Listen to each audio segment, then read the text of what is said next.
As the designee of the Majority Leader. I thank you, Mr. Speaker. I ask unanimous consent to revise and extend my remarks. Without objection, so ordered. Mr. Speaker, this may be the last time I speak on the House floor. At the end of the year, I'll leave Congress after 23 years in office over a 36-year period. My goals in 1976 were the same as they are today: promote peace and prosperity by a strict adherence to the principles of individual liberty. It was my opinion that the course of the U.S. embarked on in the latter part of the 20th century would bring us a major financial crisis and engulf us in a foreign policy that would overextend us and undermine our national security. To achieve these goals, I sought the government would have had to shrink in size and scope, reduce spending, change the monetary system, and reject the unsustainable costs of policing the world and expanding the American empire. The problems seem to be overwhelming and impossible to solve, yet from my viewpoint, just following the constraints placed on the federal government by the Constitution would have been a good place to start.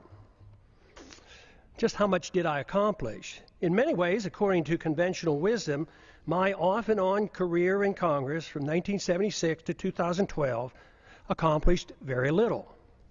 No name legislation, no name federal buildings or highways, thank goodness. In spite of my efforts, the government has grown exponentially, taxes remain excessive, and the prolific increase of incomprehensible regulations continues. Wars are constant and pursued without congressional declaration. Deficits rise to the sky.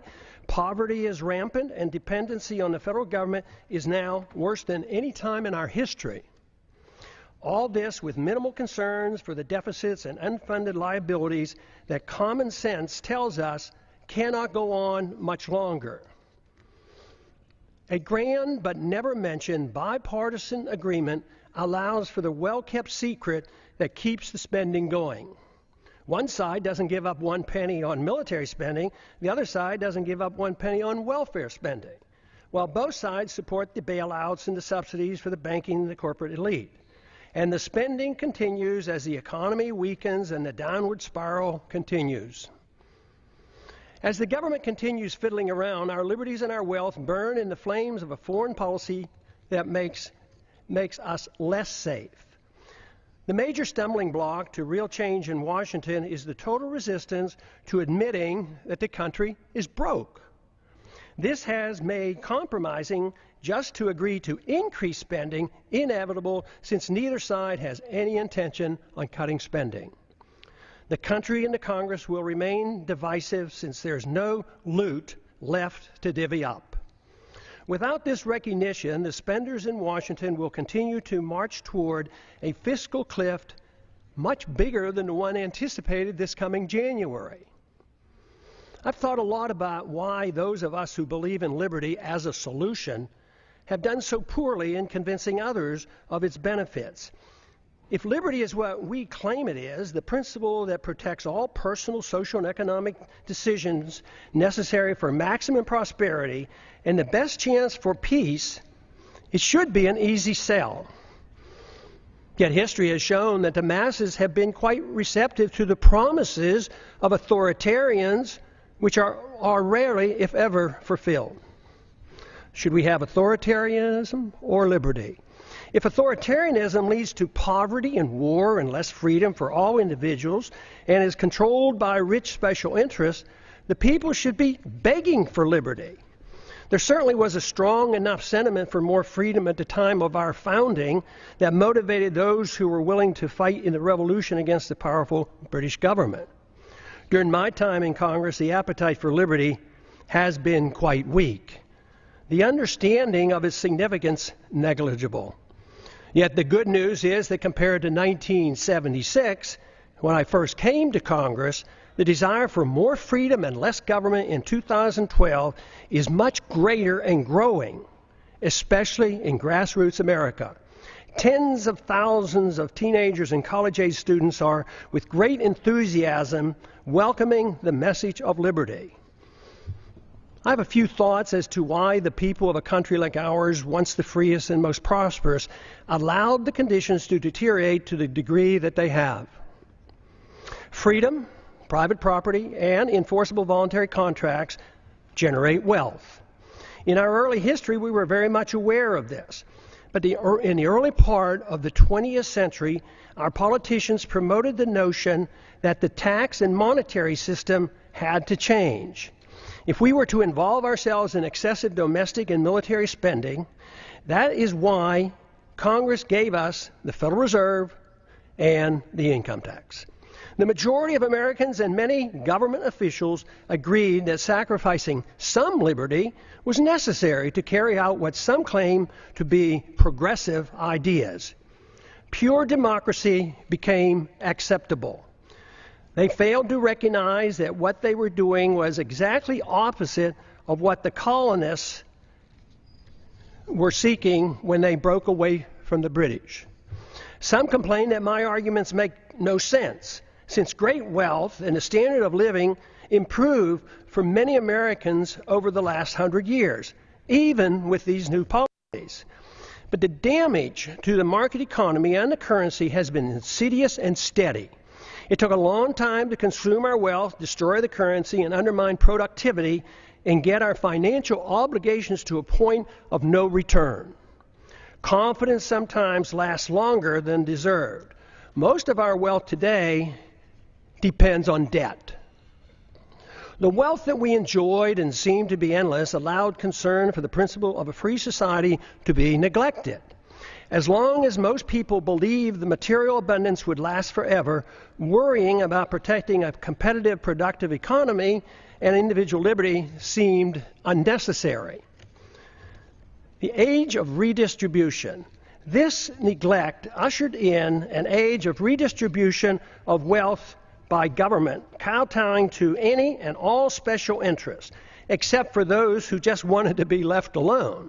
That is why today, money in politics far surpasses money currently going into research and development and productive entrepreneurial efforts.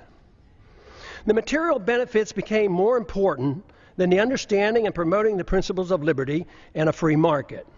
It is good that material abundance is a result of liberty, but materialism is all that we care. If materialism is all that we care about, problems are guaranteed.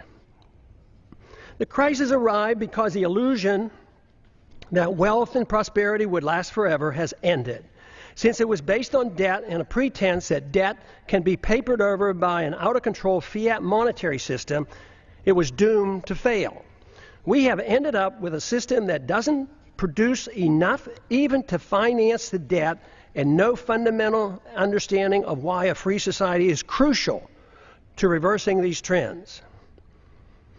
If this is not recognized, the recovery will linger for a long time. Bigger government, more spending, more debt, more poverty for the middle class, and a more intense scramble by the elite special interests will continue. We need an intellectual awakening. Without an intellectual awakening, the turning point will be driven by economic law. A dollar crisis will bring the current out-of-control system to its knees. If it's not accepted that big government, fiat money, ignoring liberty, central economic planning, welfarism, and warfarism caused our crisis, we can expect a continuous and dangerous march toward corporatism and even fascism, with even more loss of our liberties. Prosperity for a large middle class, though, will become an abstract dream. This continuous move is no different than what we have seen in how our financial crisis of 2008 was handled. Congress first directed, with bipartisan support, bailouts for the wealthy. Then it was the Federal Reserve with its endless quantitative easing. If at first it doesn't succeed, try again. QE1, QE2, QE3, and with no results, we try QE indefinitely. That is, until it too fails. There is a cost to all of this, and let me assure you, delaying the payment is no longer an option. The rules of the market will extract its pound of flesh, and it won't be pretty. The current crisis elicits a lot of pessimism, and the pessimism adds to less confidence in the future. The two feed on themselves, making our situation worse. If the underlying cause of the crisis is not understood, we cannot solve our problems. The issue of warfare and welfare, deficits, inflationism and corporatism, bailouts and authoritarianism cannot be ignored. By only expanding these policies, we cannot expect good results. Everyone claims support for freedom, but too often it's for one's own freedoms and not for others. Too many believe that there must be limits on freedom. They argue that freedom must be directed and managed to achieve fairness and equality, thus making it acceptable to curtail through force certain liberties. Some decide what and whose freedoms to be limited. These are the politicians whose goal in life is power. Their success depends on gaining support from special interests. We don't need more isms. The great news is the answer is not to be found in more isms. The answers are to be found in more liberty, which costs so much less. Under these circumstances, spending goes down, wealth production goes up, and the quality of life improves. Just this recognition, especially if we move in this direction, increases optimism, which in itself is beneficial. The follow-through with sound policies are required, which must be understood and supported by the people. But there is good evidence that the generation coming of age at the present time is supportive of moving in the direction of more liberty and self-reliance. The more this change in direction and the solutions become known, the quicker will be our return to optimism. Our job for those of us who believe that a different system than the one that we had for the last 100 years has driven us to this unsustainable crisis is to be more convincing that there is a wonderful, uncomplicated, and moral system that provides the answers. We had a taste of it in our early history. We need not give up on the notion of advancing this cause. It worked, but we allowed our leaders to concentrate on the material abundance that freedom generates while ignoring freedom itself. Now we have neither, but the door is open out of necessity for an answer. The answer available is based on the Constitution, individual liberty, in prohibiting the use of government force to provide privileges and benefits to all special interests. After over 100 years, we face a society quite different from the one that was intended by the founders. In many ways, their efforts to protect future generations with the Constitution from this danger has failed. Skeptics at the time of the Constitution, was written in 1787, warned us of today's possible outcome. The insidious nature of the erosion of our liberties and the reassurance our great abundance gave us allowed the process to evolve into a dangerous period in which we now live. Dependency on government largesse. Today, we face a dependency on government largesse for almost every need. Our liberties are restricted and government operates outside the rule of law, protecting and rewarding those who buy or coerce government into satisfying their demands. Here are a few examples. Undeclared wars are commonplace. Welfare for the rich and poor is considered an entitlement. The economy is overregulated, overtaxed, and grossly distorted by a deeply flawed monetary system. Debt is growing exponentially. The Patriot Act and FISA legislation passed without much debate have resulted in a steady erosion of our Fourth Amendment rights. Tragically, our government engages in preemptive war, otherwise known as aggression, with no complaints from the American people. The drone warfare we are pursuing worldwide is destined to end badly for us as the hatred builds, for innocent lives lost and the international laws flaunted. Once we are financially weakened and militarily challenged, there will be a lot of resentment thrown our way. It's now the law of the land that the military can arrest American citizens, hold them indefinitely without charges or a trial. Rampant hostility toward free trade is supported by a large number in Washington. Supporters of sanctions, currency manipulation, and WTO trade retaliation call the true free traders isolationists. Sanctions are used to punish countries that don't follow our orders. Bailouts and guarantees of all kinds of misbehavior are routine. Central economic planning through monetary policy, regulations, and legislative mandates has been acceptable policy. I have a few questions. Excessive government has created such a mess, it prompts many questions. Why are sick people who use medical marijuana put in prison? Why does the federal government restrict the drinking of raw milk? Why can't American manufacturers rope and other products from hemp? Why are Americans not allowed to use gold and silver as legal tender as mandated by the Constitution? Why is Germany concerned enough to consider repatriating their gold held by the Fed for her in New York? Is it that the trust in the U.S. and dollar supremacy beginning to wane? Why do our political leaders believe it's necessary to thoroughly audit? Why do our political leaders believe it's unnecessary to thoroughly audit our own gold? Why can't Americans decide which type of light bulbs they can buy?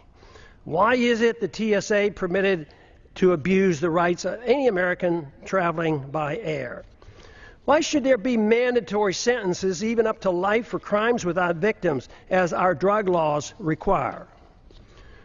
Why have we allowed the federal government to regulate commodes in our homes? Why is it political suicide for anyone to criticize AIPAC? Why haven't we given up on the drug war, since it's an obvious failure and violates the people's rights? Has nobody noticed that the authorities can't even keep drugs out of the prisons? How can making our entire society a prison solve the problem? Why do we sacrifice so much getting necessarily involved in border disputes and civil strife around the world and ignore the root cause of the most dangerous, deadly border in the world, the one between Mexico and the United States? Why does Congress willingly give up its prerogatives to the executive branch? Why does changing the party in power never change policy? Could it be that the views of both parties are essentially the same? Why did the big banks, the large corporations, and foreign banks and foreign central banks get bailed out in 2008, and the middle class lost their jobs and their homes? Why do so many in the government and the federal officials believe that creating money out of thin air creates wealth?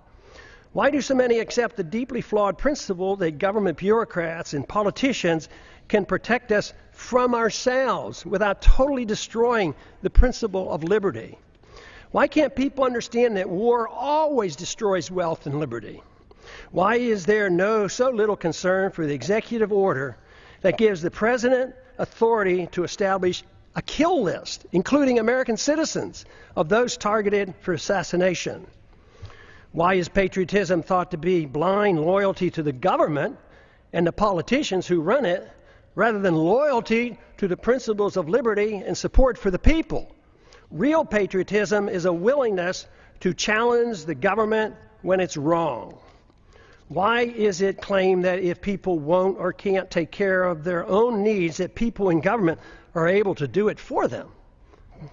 Why did we ever give the government a safe haven for initiating violence against the people? Why do so many members defend free markets but not civil liberties? Why do so many members defend civil liberties but not free markets? Aren't they the same? Why don't more defend both economic liberty and personal liberty? Why are there not more individuals who seek to intellectually influence others to bring about positive changes, those who seek changes, than those who seek power to force others to obey their commands? Why does the use of religion to support a social gospel and preemptive wars, both of which require authoritarians to use violence or the threat of violence, go unchallenged? Aggression and forced redistribution of wealth has nothing to do with the teachings of the world's great religions. Why do we allow the government and the Federal Reserve to disseminate false information dealing with both economic and foreign policy? Why is democracy held in such high esteem when it's the enemy of the minority and makes all rights relative to the dictates of the majority? Why should anyone be surprised that Congress has no credibility since there's such a disconnect between what politicians say and what they do? Is there any explanation for all the deception, the unhappiness, the fear of the future, the loss of confidence in our leaders, the distrust and the anger and frustration? Yes, there is. And there's a way to reverse these attitudes. The negative perceptions are logical and a consequence of bad policies bringing about our problems. Identification of the problems and recognizing the cause allow the proper changes to come easily. We should have more trust in ourselves, less in the government. Too many people have far too long placed too much confidence and trust in government and not enough in themselves. Fortunately, many are now becoming aware of the seriousness of the gross mistakes of the past several decades. The blame is shared by both political parties. Many Americans now are demanding to hear the plain truth of things and want the demagoguing to stop. Without this first step, solutions are impossible. Seeking the truth and finding the answers in liberty and self-reliance promotes the optimism necessary for restoring prosperity. The task is not that difficult if politics doesn't get in the way. We have allowed ourselves to get into such a mess for various reasons. Politicians deceive themselves as to how wealth is produced. Excessive confidence is placed in the judgment of politicians and bureaucrats. This replaces the confidence in a free society. Too many in high places of authority became convinced that only they, armed with arbitrary government power, can bring about fairness while facilitating wealth production. This always proves to be a utopian dream and destroys wealth and liberty. It impoverishes the people and rewards the special interests who end up controlling both parties. It's no surprise that much of what goes on in Washington is driven by aggressive partisanship and power seeking, with philosophic differences being minor. Economic ignorance is commonplace. Keynesianism continues to thrive, although today it is facing healthy, enthusiastic rebuttals. Believers in military Keynesianism and domestic Keynesianism continue to desperately promote their failed policy as the economy languishes in a deep slumber. Supporters of all government edicts use humanitarian arguments to justify them. Humanitarian arguments are always used to justify government mandates related to the economy, monetary policy, foreign policy, and personal liberty. This is on purpose to make it more difficult to challenge. But initiating violence for humanitarian reasons is still violence. Good intentions are no excuse and are just as harmful as when the people use and force with bad intentions. The results are always negative. The immoral use of force is the source of man's political problems. Sadly, many religious groups, secular organizations, and psychopathic authoritarians endorse government-initiated force to change the world. Even when the desired goals are well-intentioned, or especially when they're well-intentioned, the results are dismal. The good results sought never materialize. The new problems created require even more government force as a solution. The net result is institutionalizing government-initiated violence and morally justifying it on humanitarian grounds. This is the same fundamental reason our government uses force for invading other countries at will, central economic planning at home, and the regulation of personal liberty and habits of our citizens. It is rather strange that unless one has a criminal mind and no respect for other people and their property, no one claims it's permissible to go into one's neighbor's house and tell them how to behave, what they can eat, smoke, and drink, or how to spend their money. Yet, rarely is it asked why is it morally acceptable that a stranger with a badge and a gun can do the same thing in the name of law and order. Any resistance is met with brute force, fines, taxes, arrests, and even imprisonment. This is done more frequently every day without a search warrant. No government monopoly over initiating violence is what we need. Restraining aggressive behavior is one thing, but legalizing a government monopoly for initiating aggression can only lead to exhausting liberty associated with chaos, anger, and a breakdown of civil society. Permitting such authority and expecting a saintly behavior from the bureaucrats and the politicians is a pipe dream. We now have a standing army of armed bureaucrats in the TSA, CIA, FBI, Fish and Wildlife, FEMA, IRS, Corps of Engineers, etc., numbering over 100,000. Citizens are guilty until proven innocent in the unconstitutional administrative courts. Government in a free society should have no authority to meddle in the social activities or the economic transactions of individuals, nor should government meddle in the affairs of other nations. All things peaceful, even when controversial, should be permitted. We must reject the notion of prior restraint in economic activity, just as we do in the area of free speech and religious liberty. But even in these areas, government is starting to use a backdoor approach of political correctness to regulate speech, a very dangerous trend. Since 9/11, monitoring speech on the internet is now a problem since warrants are no longer required.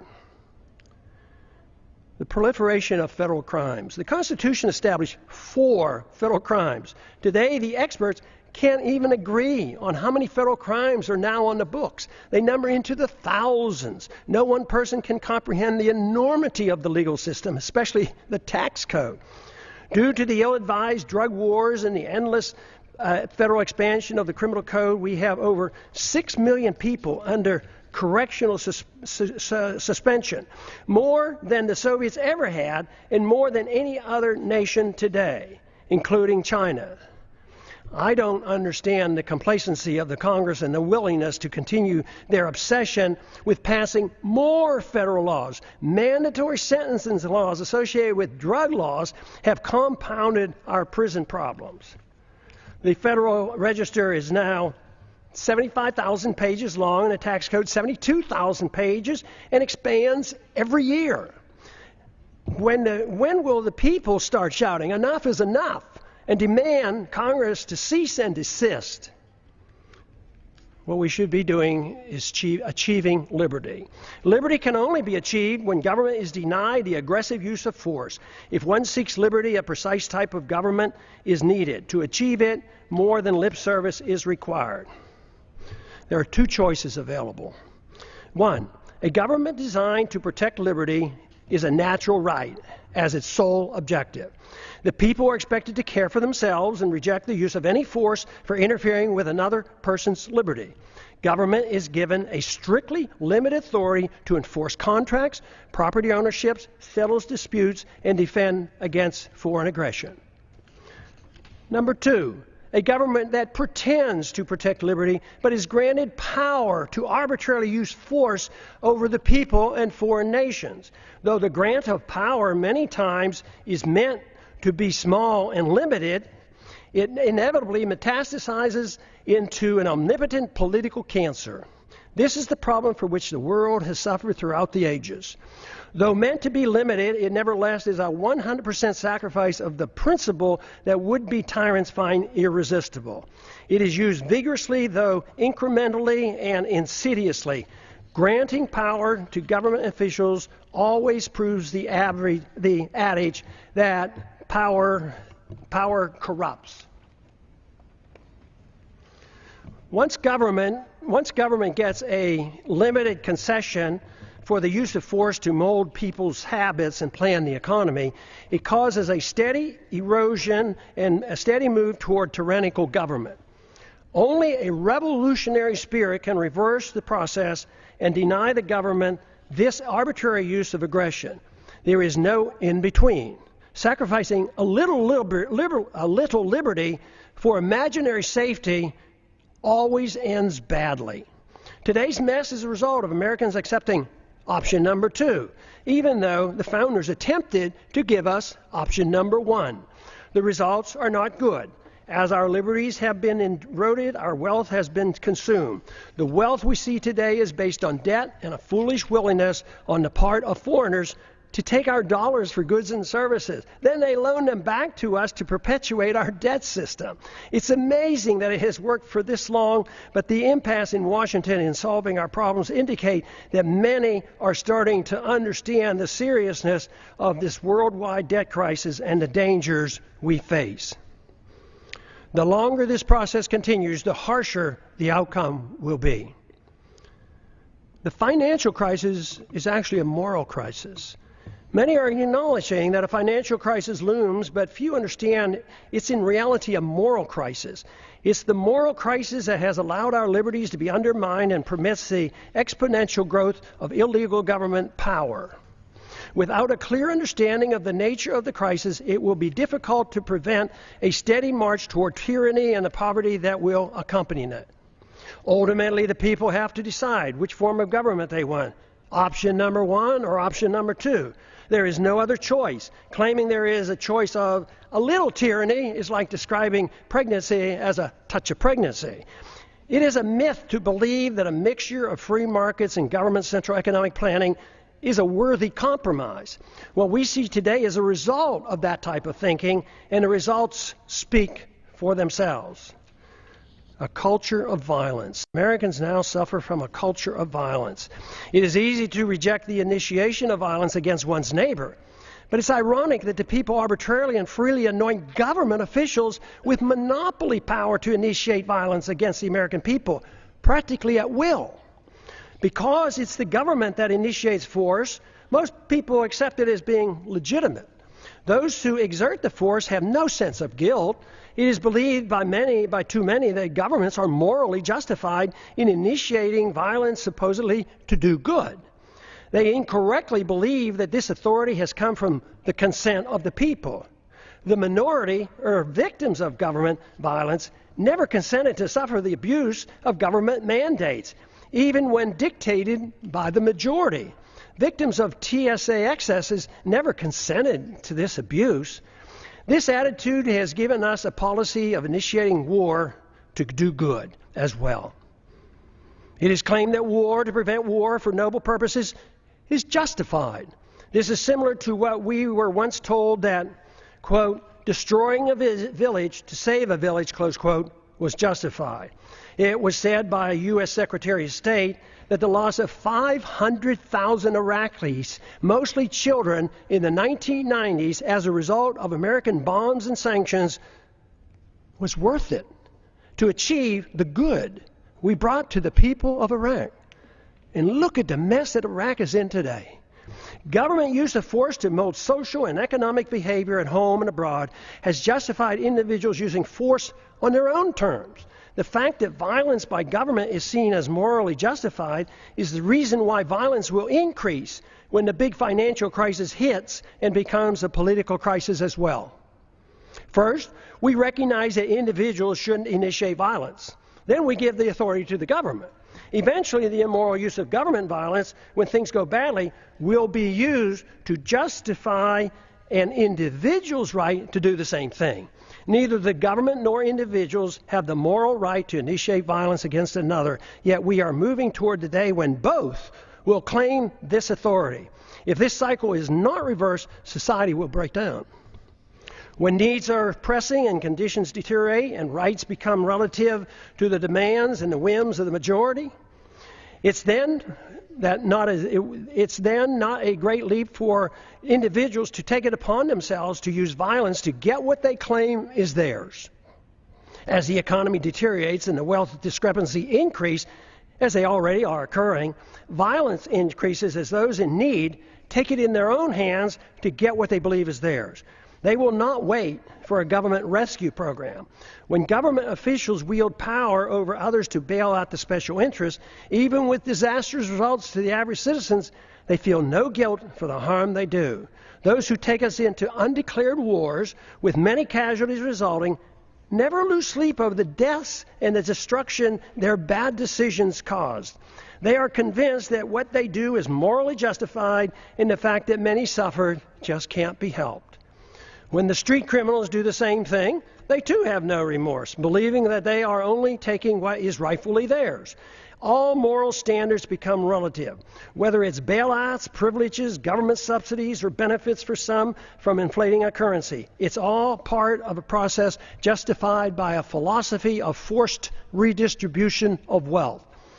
Violence or a threat of such is the instrument required and unfortunately is of little concern of most members of Congress. Some argue it's only a matter of fairness, that those in need are cared for.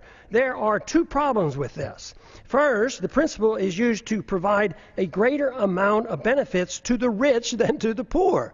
Second, no one seems to be concerned about whether or not it's fair to those who end up paying for all the benefits. The costs are usually placed on the backs of the middle class and are hidden from the public eye. Too many people believe government handouts are free, like printing money out of thin air and there's no cost. That deception is coming to an end. The bills are coming due, and that's what the economic slowdown is all about. Sadly, we have become accustomed to living with the illegitimate use of force by government. It is the tool for telling the people how to live, what to eat and drink, what to read, and how to spend their money. To develop a truly free society, the issue of initiating force must be understood and rejected. Granting to government even a small amount of force is a dangerous concession.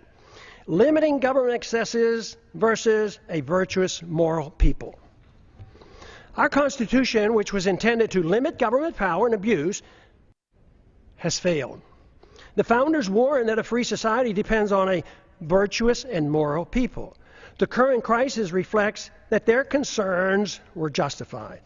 Many politicians and pundits are aware of the problems we face, but spend all their time in trying to reform government. The sad part is that the suggested reforms almost always leads to less freedom, and the importance of a virtuous and moral people is either ignored or not understood. The new reforms serve only to further undermine liberty. The compounding effect has given us the steady erosion of liberty and the massive expansion of debt. The real question is, if it is liberty we seek, should most of the emphasis be placed on government, reform, or trying to understand what a virtuous and moral people means and how to promote it? The Constitution has not prevented the people from demanding handouts for both rich and poor in their efforts to reform the government, while ignoring the principles of a free society. All branches of our government today are controlled by individuals who use their power to undermine liberty and enhance the welfare warfare state, and frequently their own wealth and power. If the people are unhappy with the government performance, it must be recognized that government is merely a reflection of an immoral society that rejected a moral government of constitutional limits on power and love of freedom. If this is the problem, all the tinkering with thousands of pages of new laws and regulations will do nothing to solve the problem.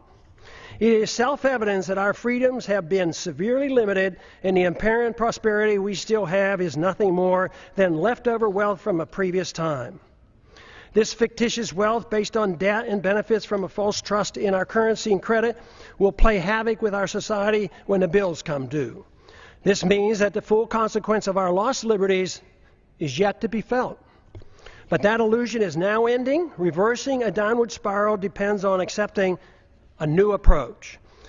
Expect the rapidly expanding homeschooling movement to play a significant role in the revolutionary reforms needed to rebuild a free society with constitutional protections. We cannot expect a federal government-controlled school system to provide the intellectual ammunition to combat the dangerous growth of government that threatens our liberties.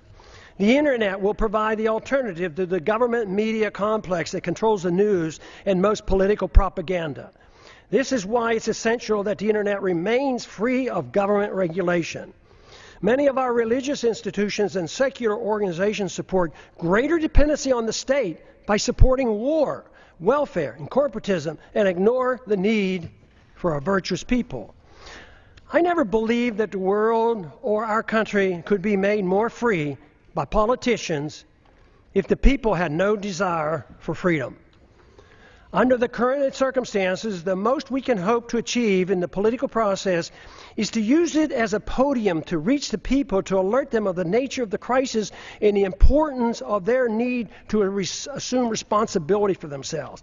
If it is liberty that they truly seek, without this, a constitutionally protected free society is impossible. If this is true, our individual goal in life ought to be for us to seek virtue and excellence and recognize that self-esteem and happiness only comes from using one's natural ability in the most productive manner possible, according to one's own talents. Productivity and creativity are the true source of personal satisfaction. Freedom and not dependency provides the environment needed to achieve these goals. Government cannot do this for us. It only gets in the way. When the government gets involved, the goal becomes a bailout or a subsidy, and these cannot provide a sense of personal achievement. Achieving legislative power and political influence should not be our goal. Most of the change, if it is to come, will not come from the politicians, but rather from individuals, family, friends, intellectual leaders, and our religious institutions. The solution can only come from rejecting the use of coercion, compulsion, government commands, and aggressive force to mold social and economic behavior. Without accepting these restraints, inevitably the consensus will be to allow the government to mandate economic equality and obedience to the politicians who gain power and promote an environment that smothers the freedoms of everyone. It is then that the responsible individuals who seek excellence and self-esteem by being self-reliant and productive become the victims. In conclusion, what are the greatest dangers that the American people face today that impede the goal of a free society? There are 5. The continuous attack on our civil liberties, which threaten the rule of law and our ability to resist the onrush of tyranny. Number 2, violent anti-Americanism that has engulfed the world. Because the phenomenon of blowback is not understood or denied, our foreign policy is destined to keep us involved in many wars that we have no business being in. National bankruptcy and a greater threat to our national security will result. Number 3, the ease in which we go to war, without a declaration by Congress, but accepting international authority from the UN or NATO, even for preemptive wars, otherwise known as aggression. A financial political crisis as a Number 4, a financial political crisis as a consequence of excessive debt, unfunded liabilities, spending, bailouts, and gross discrepancy in wealth distribution, going from the middle class to the rich. The danger of central economic planning by the Federal Reserve must be understood. World government taking over local and U.S. sovereignty by getting involved in the issues of war, welfare, trade, banking, a world currency, taxes, property, ownership, and private ownership of guns must be addressed. Happily, there's an answer for these very dangerous trends. What a wonderful world it would be if everyone accepted the simple moral premise of rejecting all acts of aggression. The retort to such a suggestion is always, it's too simplistic, too idealistic, impractical, naive, utopian, dangerous, and unrealistic to strive for such an ideal. The answer to that is that for thousands of years, the acceptance of government force to rule over the people at the sacrifice of liberty was considered moral and the only available option for achieving peace and prosperity. What could be more utopian than that myth? Considering the results, especially looking at the state-sponsored killing by nearly every government during the 20th century, estimated to be in the hundreds of millions of people, it's time to reconsider this grant of authority to the state. No good has ever come from granting monopoly power to the state to use aggression against the people to arbitrarily mold human behavior.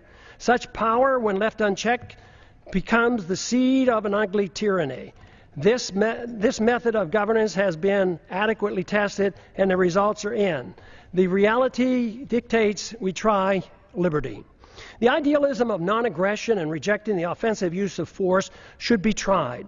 The idealism of government-sanctioned violence has been abused throughout history and is the primary source of poverty and war. The theory of a society being based on individual freedom has been around for a long time. It's time to take a bold step and actually permit it by advancing this cause rather than taking a step backwards as some would like us to do today. Today, the principles of habeas corpus, established when King John signed the Magna Carta in 1215, is under attack in our own government. There's every reason to believe that a renewed effort with the use of the internet, that we can instead advance the cause of liberty by spreading an uncensored message that will serve to rein in government authority and challenge the obsession with war and welfare. What I'm talking about is a system of government guided by the moral principles of peace and tolerance. The founders were convinced that a free society could not exist without a moral people. Just writing rules won't work if the people choose to ignore them. Today, the rule of law written in the Constitution has little meaning for most Americans, especially those who work in Washington, D.C. Benjamin Franklin claimed, quote, "Only a virtuous people are capable of freedom." John Adams concurred, quote, "Our Constitution was made for a moral and religious people. It is wholly inadequate for the government of any other." A moral people must reject all violence in an effort to mold people's beliefs or habits. A society that boos or ridicules the golden rule is not a moral society. All great religions endorse the golden rule. The same moral standards that individuals are required to follow should apply to all government officials. They cannot be exempt. The ultimate solution is not in the hands of the government. The solution falls on each and every individual with guidance from family, friends, and community. The number one responsibility for each of us is to change ourselves with hope that others will follow. This is of greater importance than the working on changing the government. That is secondary to promoting a virtuous society. If we can achieve this, then the government will change. It doesn't mean that political action or holding office has no value. At times, it does nudge policy in the right direction. But what is true is that when seeking office is done for personal aggrandizement, money, or power, it becomes useless if not harmful. When political action is taken for the right reasons, it's easy to understand why compromise should be avoided. It's also become clear why progress is best achieved by working with coalitions, which bring people together without anyone sacrificing his principles. Political action, to be truly beneficial, must be directed toward changing the hearts and minds of the people, recognizing that it's virtue and morality of the people that allow liberty to flourish. The Constitution or moral laws per se have no value if the people's attitudes aren't changed. To achieve liberty and peace, two powerful human emotions have to be overcome. Number one is envy, which leads to hate and class warfare. Number two is intolerance, which leads to bigoted and judgmental policies. These emotions must be replaced with a much better understanding of love, compassion, tolerance, and free market economics. Freedom, when understood, brings people together. When tried, freedom is popular. The problem we have faced over the years has been that economic interventionists are swayed by envy, whereas social interventionists are swayed by intolerance of habits and lifestyles. The misunderstanding that tolerance is an endorsement of certain activity motivates many to legislate moral standards which should only be set by individuals making their own choices. Both sides use force to deal with these misplaced emotions. Both are authoritarians. Neither endorses voluntarism. Both views ought to be rejected. I have come to one firm conviction after these many years of trying to figure out the plain truth of things. The best chance for achieving peace and prosperity for the maximum number of people worldwide is to pursue the cause of liberty. If you find this to be a worthwhile message, spread it throughout the land. And I yield back the balance of my time. It's back.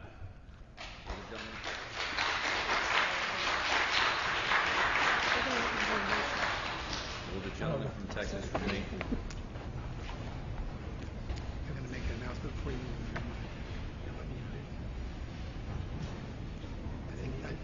Yes, I think they're going to make an announcement before the gallery. Yeah, but they may make some of it. They say that. Members of the gallery will be reminded that it is inappropriate to express approval or disapproval of House proceedings.